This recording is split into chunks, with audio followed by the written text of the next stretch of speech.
जय श्री कृष्णा। राधे राधे। माता पार्वती के दो प्रश्न। नंबर 1, एक मंगलसूत्र में कौन सी मोती पहनने से वैवाहिक जीवन दुखद और पति रोगग्रस्त हो जाते हैं। दूसरा प्रश्न है, इंसान अपनी किस्मत कैसे बदल सकता है। एक बार भगवान शिव कैलाश पर्वत पर बैठे थे।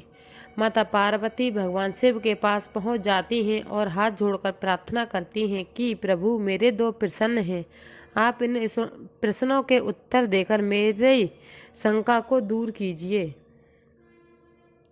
फिर माता पार्वती की बात सुनकर भगवान शिव कहते हैं, पार्वती ठीक है, तुम अपने दोनों प्रश्न बताओ, मैं तुम्हारे दोनों प्रश्नों का उत्तर देकर तुम्हें संतुष्ट करूंगा। तो माता पार्वती कहती हैं, प्रभु, मेरा पहला प्रश्न है, मंगलसूत्र में कौन से मोती पहनने से वैवाहिक जीवन दुखद एवं पति रोगग्रस्त हो जाता है। और मेरा दूसरा प्रश्न है कि इंसान अपनी किस्मत को कैसे बदल सकता है। भगवान शिव कहते हैं, हे पार्वती, तुम्हारे दोनों ही प्रश्न बहुत ही महत्वपूर्ण हैं। इन दोनों प्रश्नों के उत्तर बड़े ही ध्यान से सुनने पर किसी भी स्त्री का वैवाहिक जीवन सुखद हो जाता है और एक दुखी इंसान अपने जीवन के सारे कष्टों को दूर कर सकता है। भगवान शिव कहते हैं, पार्वती, तुम्हारे दोनों प्रश्नों के उत्तर में एक कहानी के माध्यम से दूंगा ताकि तुम अपने दोनों प्रश्नों को ठीक तरह से समझ सको। तुम इस कहानी को पूरा और ध्यान से सुनना, क्योंकि आधी अधूरी कहानी सुनने से आधा अधूरा ही ज्ञान प्राप्त होता है जो किसी काम में नहीं आता। माता पार्वती कहती हैं, हे प्रभु, मैं वचन देती हूँ कि इस कहानी को पूरा और मन से सुनूंगी। आप कहानी सुनाना प्रारंभ कीजिए। भगवान शिव कहते हैं, पार्वती, एक बार विष्णु और लक्ष्मी संत का रूप बनाकर भ्रमण कर रहे थे। तभी रास्ते में एक व्यक्ति अपनी पत्नी के साथ बैठा हुआ रो रहा था। फिर वह उसके पास गए और बोले, तुम कौन हो और इस घने जंगल में बैठे क्यों रो रहे हो। फिर इस प्रकार श्री विष्णु की बात सुनकर उस व्यक्ति की सिसकियां थम गईं। वह अपने आंसू पोंछते हुए बोला, महाराज, मैं गांव के पास का रहने वाला एक बदनसीब व्यापारी हूँ। जो भी काम करता हूँ वह बिगड़ जाता है। इसी चक्कर में आकर मैंने अपनी पत्नी के गहने गंवा दिए, मैंने अपने परिवार को भी खो दिया और अब मेरा घर भी गिरवी पड़ा है। मुझे तो लगता है कि मैं किसी काम का नहीं रहा, मेरी किस्मत ही खराब है। भगवान शिव कहते हैं, पार्वती, इस प्रकार उस व्यक्ति की बात सुनकर भगवान विष्णु कहते हैं, तुझसे किसने कहा कि तुम्हारी किस्मत खराब है। जरा मैं भी तो जानूं तुम्हारी किस्मत में क्या खराबी है। फिर वह व्यक्ति कहने लगा, महाराज, पहले तो मैं खेती करता था, लेकिन उसमें हर साल घाटा हो रहा था। कभी सूखा पड़ जाता तो कभी फसल बर्बाद हो जाती। इससे परेशान होकर मैंने व्यापार करने का निश्चय किया। मेरे पास पैसे नहीं थे तो मैंने पत्नी के गहने बेचकर अपना व्यापार शुरू किया। जब व्यापार नहीं चला तो शुरू में परिवार वालों ने मेरा साथ दिया, लेकिन जैसे जैसे मुझे नुकसान होने लगा मेरे परिवार वाले भी मुझसे दूर होने लगे। लेकिन महाराज, मैं ये सब अपने परिवार वालों के लिए ही तो कर रहा था। अब वह लोग मुझे देखकर नज़रें फेर लेते हैं और मुझे ही मेरे परिवार की दुर्दशा का जिम्मेदार ठहराते हैं। मेरा एक मित्र है, उसने भी मेरे साथ अपना व्यापार शुरू किया था, लेकिन उसका व्यापार अच्छा चल रहा है। वह जब भी मेरे घर आता है तो अपनी सफलता की कहानियाँ सुनाता है। उसकी बातें सुनकर मेरे घर वाले कहते हैं कि अपने मित्र को देखो और कुछ सीखो। हमें तो लगता है कि तेरे बस का कुछ नहीं है, तू कुछ नहीं कर सकता। महाराज, उन लोगों की बातें सुन के अब मुझे भी लगने लगा है कि शायद मेरे बस का कुछ भी नहीं है। अब तो मुझे अपना जीवन ही व्यर्थ लगने लगा है। मेरे मन में ख्याल आता है कि मैं इस जीवन को समाप्त कर लूं। मैं यहाँ इसी इरादे से आया था, लेकिन हिम्मत नहीं कर पाया, इसलिए यहाँ पर एकांत में बैठकर अपनी पत्नी के साथ रो रहा हूँ। भगवान शिव कहते हैं, पार्वती, इस प्रकार उस व्यक्ति की बात सुनकर विष्णु कहते हैं, तो यह बात है, क्या तुम इसके अलावा और भी कुछ कहना चाहते हो। महाराज, एक तो मेरा काम खराब हो जाता है और दूसरी तरफ मेरा मित्र मुझे हर समय नीचा दिखाने का प्रयास करता रहता है। मुझे समझ नहीं आ रहा कि मैं क्या करूं और क्या ना करूं। विष्णु कहने लगे, क्या तुम अपने मित्र की बातें सुनकर वास्तव में दुखी हो जाते हो। हाँ महाराज, मैं अपने मित्र की बातें सुनकर बहुत दुखी हो जाता हूँ। तो विष्णु कहने लगे, तुम्हें किसी बात का दुख होता है तो अपने असफल होने या फिर मंत्र से सफल होने का। अब वह व्यक्ति फिर से पागलपन की तरह सोचता है और उत्तर देता है, महाराज, अगर सच कहूँ तो मुझे अपने असफल होने का उतना दुख नहीं है जितना कि मित्र की सफलता का होता है। भगवान विष्णु कहते हैं यदि तुम्हारा मित्र असफल हो जाए तो तुम्हें क्या खुशी होगी? तो वह व्यक्ति कहने लगा, हाँ महाराज, मुझे बहुत खुशी होगी। फिर विष्णु कहते हैं इसका मतलब ये है कि तुम्हारी खुशी तुम्हारे मित्र पर निर्भर है। अगर वह चाहे तो तुम्हें खुश करता है और वह चाहे तो वह तुम्हें दुखी भी कर सकता है। तुम स्वयं से ना तो खुश हो सकते हो और ना ही दुखी हो सकते हो, अर्थात तुम अपने मित्र के पूरी तरह से गुलाम हो गए हो। इसलिए मुझे लगता है कि तुम्हारा कुछ भी नहीं हो सकता। भगवान शिव कहते हैं पार्वती, जब विष्णु ने थोड़ी नाराजगी दिखाई तो वहां से आगे बढ़ने का प्रयास किए तो वह व्यक्ति हाथ जोड़कर कहने लगा, महाराज आप मुझे छोड़कर मत जाइए, आपकी बातें सुनकर मुझे कुछ आशा बन रही है। फिर विष्णु कहते हैं यदि तुम्हें मेरी बात मानने को तैयार हो तो मैं तुम्हें बताने को तैयार हूँ। हमेशा ध्यान रखना, जब हम किसी से आशा बांध लेते हैं तो उस पर निर्भर हो जाते हैं। ऐसे में हमारी खुशी और दुख उस पर निर्भर करने लगता है। इसलिए बेहतर है कि तुम अपने आप से आशा बांधो।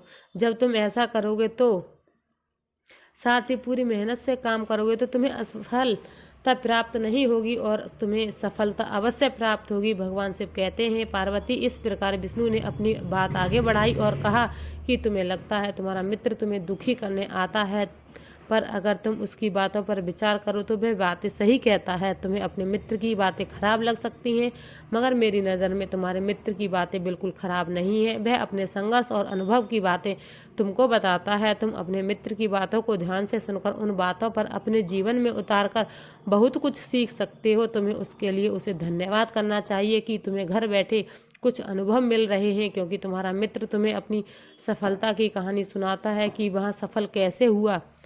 तुम उनके अनुभवों का लाभ उठाओ और एक नई शुरुआत करो, कर्म करते जाओ, हार मत मानो, एक दिन तुम सफल अवश्य होगे। आज तुम जिसे अपना बुरा वक्त या बुरी किस्मत कह रहे हो, एक दिन यह बदल जाएगी और इसी के साथ तुम्हारे विचार भी बदल जाएंगे। और देखना, जब तुम्हारा वक्त शुरू होगा तब तुम्हारा मित्र तुम्हें अपनी सफलताओं की कहानी नहीं सुनाएगा, तब वह तुम्हें अपनी असफलताओं की बातें बताएगा ताकि तुम उसकी बातों को सुनकर भ्रमित हो जाओ और तुम्हारा आत्मविश्वास डगमगा जाए और तुम गलत निर्णय ले सको। लेकिन उस समय भी तुम अपनी बुद्धि का प्रयोग करना होगा और तुम्हारा मित्र जैसे आज तुम्हें दुखी करने आता है इसी तरह उस समय भी तुम्हें दुखी करने आएगा। लेकिन जिस तरह उसे दुखी देखकर तुम्हें मज़ा आता है उसी तरह उसे भी तुम्हें दुखी देखने में उतना ही मज़ा आता है। भगवान शिव कहते हैं पार्वती, इस प्रकार विष्णु की बातें सुनकर वह व्यक्ति कहने लगा, महाराज आपने सही कहा, लेकिन मेरे सबसे बड़ा दुख तो यह है कि मेरे परिवार के लोग भी इसमें शामिल हैं। वास्तव में मैं तो अपने परिवार के लिए अच्छा करना चाहता था, लेकिन वो लोग मेरी बात समझने को तैयार नहीं हैं। वह तो मुझे गलत कहते हैं और अब तो बात इतनी बढ़ गई है कि वह मेरा साथ छोड़ दिए हैं।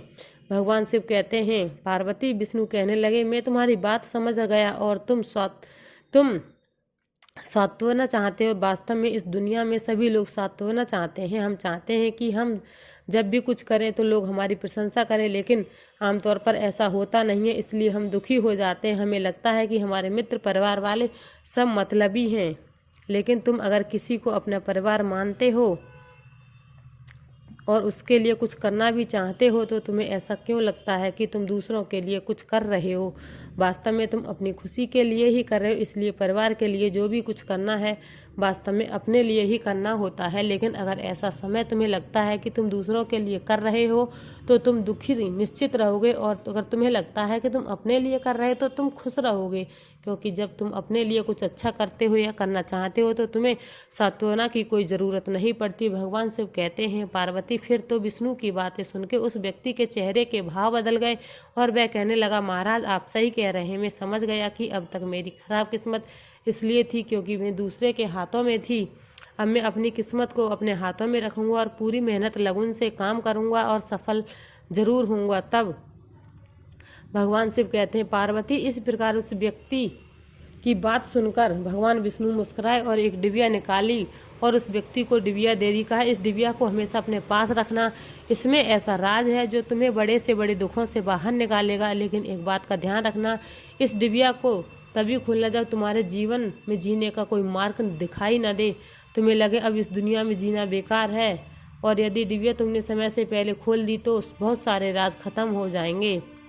भगवान शिव कहते हैं पार्वती, फिर उस व्यक्ति ने विष्णु को वचन दिया कि जब उसे दुनिया में कुछ दिखाई नहीं देगा तब वह उसी दिन उस डिबिया को खोलेगा।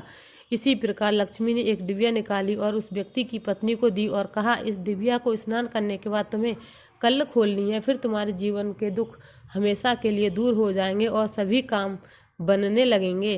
भगवान शिव कहते हैं, पार्वती इस प्रकार जो व्यक्ति घर जाकर अपने काम पर चला गया और उसकी पत्नी ने स्नान करके जब वह डिबिया खोली जो लक्ष्मी दी ने दी थी, तो उसमें एक पर्चा और एक मंगलसूत्र था जो हर सुहागिन स्त्री की निशानी होती है। फिर उस स्त्री उस पर्चे को पढ़ती है तो उसमें जो लिखा था वह पढ़कर चकित हो जाती है।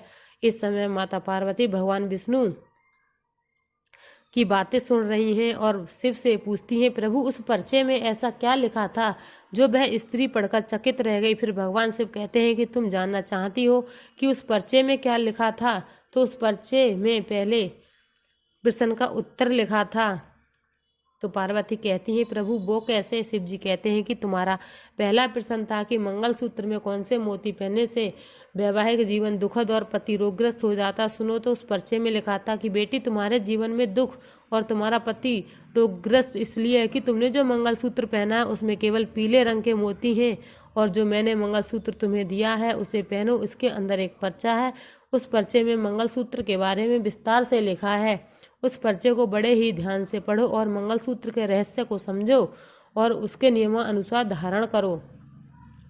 भगवान शिव कहते हैं, पार्वती उस पर्चे में लिखा था कि मंगलसूत्र को लेकर 6 गलतियां कभी नहीं करनी चाहिए। अक्सर देखा जाता है कि महिलाओं को एक दूसरे की चीज़ मांगकर पहनने में बहुत अच्छा लगता है। यदि महिलाएं को किसी के गले में गहना पसंद आ जाता है तो वह उसे पहनने के लिए उधार मांग लेती हैं, लेकिन तुम इस बात का हमेशा ध्यान रखना कि शादीशुदा महिला को कभी भी किसी और का मंगलसूत्र मांगकर नहीं पहनना चाहिए। ऐसा करने से पति की आयु कम होती है और वह रोगग्रस्त होता है, इसलिए ऐसा करने से हमेशा बचना चाहिए।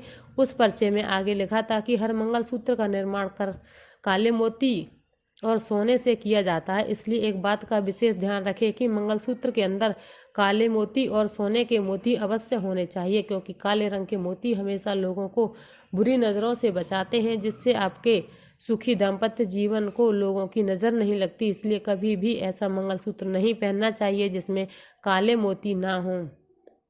मंगलसूत्र हमेशा ऐसा होना चाहिए जिसमें काले मोती एवं सोने के मोती अवश्य हों। भगवान शिव कहते हैं, पार्वती उस पर्चे में आगे लिखा था कि मंगलसूत्र को कभी नहीं उतारना चाहिए। पति जब पत्नी के गले में मंगलसूत्र डालता है तब से लेकर उसकी अंतिम सांसों तक पत्नी के गले में मंगलसूत्र धारण किए रहना चाहिए। यदि किसी अनहोनी परिस्थिति में मंगलसूत्र को उतारा भी जाए तो उसकी जगह गले में एक काला धागा अवश्य धारण कर लेना चाहिए।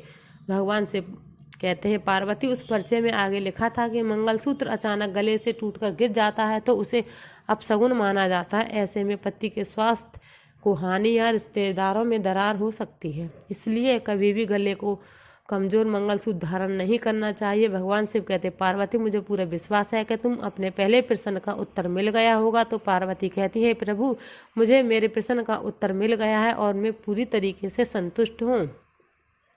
शिव आगे कहते हैं, पार्वती फिर इस प्रकार उस स्त्री का जीवन सुखपूर्वक बीतने लगा, उसकी किस्मत चमक गई। आपको वीडियो अच्छा लगा हो तो वीडियो को लाइक शेयर ज़रूर कीजिए और चैनल पर न्यू है तो चैनल को सब्सक्राइब भी ज़रूर कीजिए, क्योंकि आपको इस तरीके के वीडियो हमारे चैनल पर मिलती रहेंगी। तो वीडियो अच्छा लगे तो लाइक तो ज़रूर ही कीजिए। जय श्री कृष्णा, राधे राधे।